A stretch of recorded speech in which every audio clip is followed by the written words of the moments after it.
During the first half of this course, we'll focus on how to gather information about someone who may be injured or sick in the wilderness. The second half of this course will focus on what to do with that information. So, what makes wilderness first aid different from other types of first aid? There's actually a definition of wilderness in this context.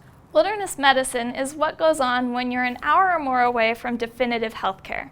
And what's definitive healthcare? In this context, it means access to urban medical resources like ground or air ambulances, a hospital, or other medical clinic. That's because in the wilderness, you can expect to spend a lot longer with the patient. You might need to figure out how to get the patient to definitive care. You likely have limited communication options. The environment can be harsh or unfriendly, and you have to improvise with whatever equipment you have. Below this video and in the class resources section, you'll find a link to your copy of the map we'll be following as we train you to respond to common medical and traumatic problems in a wilderness setting. We'll get into detail about each part of the map as the lessons go on, but for now, please download the map, print it if possible, and keep it handy. This map is a basic outline of a patient assessment. You can think of it as a checklist to keep you on track throughout the course. More importantly, though, this map can help guide you through a decision-making process you'll use every time there's a real emergency. Keep this map with you throughout the course. We'll be going through what all of the information on it means. And in this section, we're going to talk about Step 1 and Step 2. These happen before starting what you might normally think of as first aid. The first thing on the map, scene safety. Let's talk more about that. Anytime you come across a person who is sick or injured in the backcountry, they're in a situation that could potentially put you at risk. Our desire to rush in and help needs to be balanced with our own personal safety and the safety of others and the safety of the patient.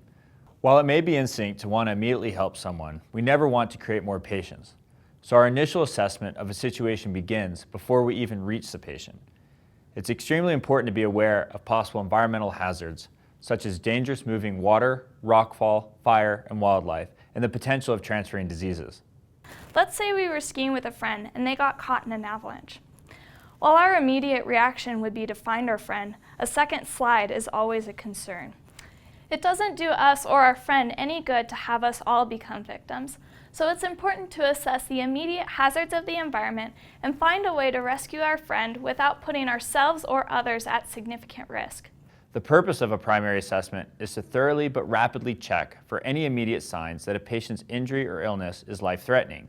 If there is a life threat, we want to identify it early, stop our assessment, and do what we can to fix the situation. In this basic course, most of the time, if we find a problem in this phase, the best course of action will be to immediately seek help. Every acronym we introduce is one commonly used in the medical world, and we want to make sure you're familiar with these terms in case you need to communicate with other rescuers or you decide to get further training. Also, these acronyms should help you remember to check for specific clues related to a patient's injury or illness, and don't worry, you don't need to memorize them. On the patient assessment map, you'll find a handy cheat sheet that explains all the acronyms we'll be covering. The first is mechanism of injury, or MOI. It refers to any outside force or energy acting upon the body to cause an injury or death. This type of injury is commonly referred to as a traumatic injury. Examples of an MOI include a car wreck, a fall, or a rock fall. The second acronym is a history of present illness, or HPI. This refers to any internal force acting upon the body that hurts the body's ability to function properly. This can be caused by environmental factors, heredity, age, gender, and more. Examples of an HPI include flu-like illnesses, heart attacks, and digestive system illnesses. And if the patient is injured because of an MOI, it may make sense to perform a head-to-toe exam before asking for a thorough medical history. If the patient is sick because of an HPI, it may make sense to ask about their medical history before going into a full head-to-toe exam. At any point during this secondary assessment, it's important to remember that if you find an injury or illness that does not impose a life threat, you should continue on with your assessment before you stop and fix anything. This stage is dedicated to finding all of the patient's problems and prioritizing them by severity. We don't want to get caught up on an ankle injury if there's undiscovered internal bleeding. Documenting your findings is the final step of your assessment of the patient. This documentation is your best resource for protecting yourself from future legal action and also for making sure you're not forgetting anything important. It will also be very helpful to doctors or other medical professionals if and when you transfer care of your patient. The commonly used form of documentation is called a SOAP note. This is a way of organizing your notes into a document that lays out each step of your contact with the patient. The SOAP in SOAP note is another acronym that stands for subjective, objective, assessment, and plan. When you initiate care with a patient, there's an assumed professional relationship between you and the patient. This relationship includes the understanding that as a medically trained person, you'll be careful of how you speak about your patient to and around others. Typically, this is carried out by only recording and communicating facts and understanding that anything spoken, seen, and heard between you and the patient is confidential and only to be shared with medical professionals. The rest of this course will get into some details about some of the treatments you can administer in the field as part of your plan. In many cases, we simply don't have the tools or expertise to fix an injury or illness. In these circumstances, it's more important to keep the patient calm and as comfortable as possible while arranging a plan for evacuation. Non-urgent problems refer to any injury or illness that merits what we call a stay-and-play response.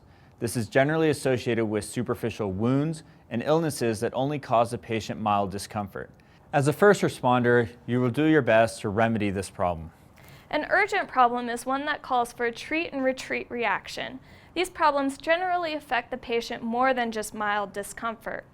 Urgent problems limit the patient's ability to participate in an activity. An urgent problem is one that is not life-threatening, but still requires the patient to be removed from the wilderness and possibly transferred to definitive care. An emergency is a debilitating problem where the patient often can't move on their own. This calls for an enlist and assist response in order to evacuate the patient.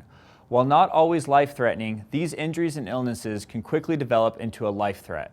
Certain injuries and illnesses will not change in their severity and can even get better over time. Think blisters and sprains. Others, such as heart attacks or significant bleeding, can get worse over time. The next sections are a subset of making your plan. Each of the following sections will include an overview of the injury or illness, associated signs and symptoms, treatment, and evacuation criteria. Don't worry about memorizing everything. Instead, consider them resources that you can refer back to and review. We know you won't have this class with you in the wilderness, so we also recommend a pocket-sized wilderness first aid field manual. Please note that many of these manuals include information that is above and beyond the scope of this class. If you don't know what a tool is for, stay within your scope of practice and don't use it. Remember that the goal is to provide the best care and outcome for a patient within your scope of practice while causing no further harm. If you enjoyed this course, many options are available for advancing your knowledge on this subject. We'll go over those in this final lesson and ask you to reflect on what you've learned. And remember, if you have any questions, you can use the Ask a Question button and we'll get back to you as soon as we can.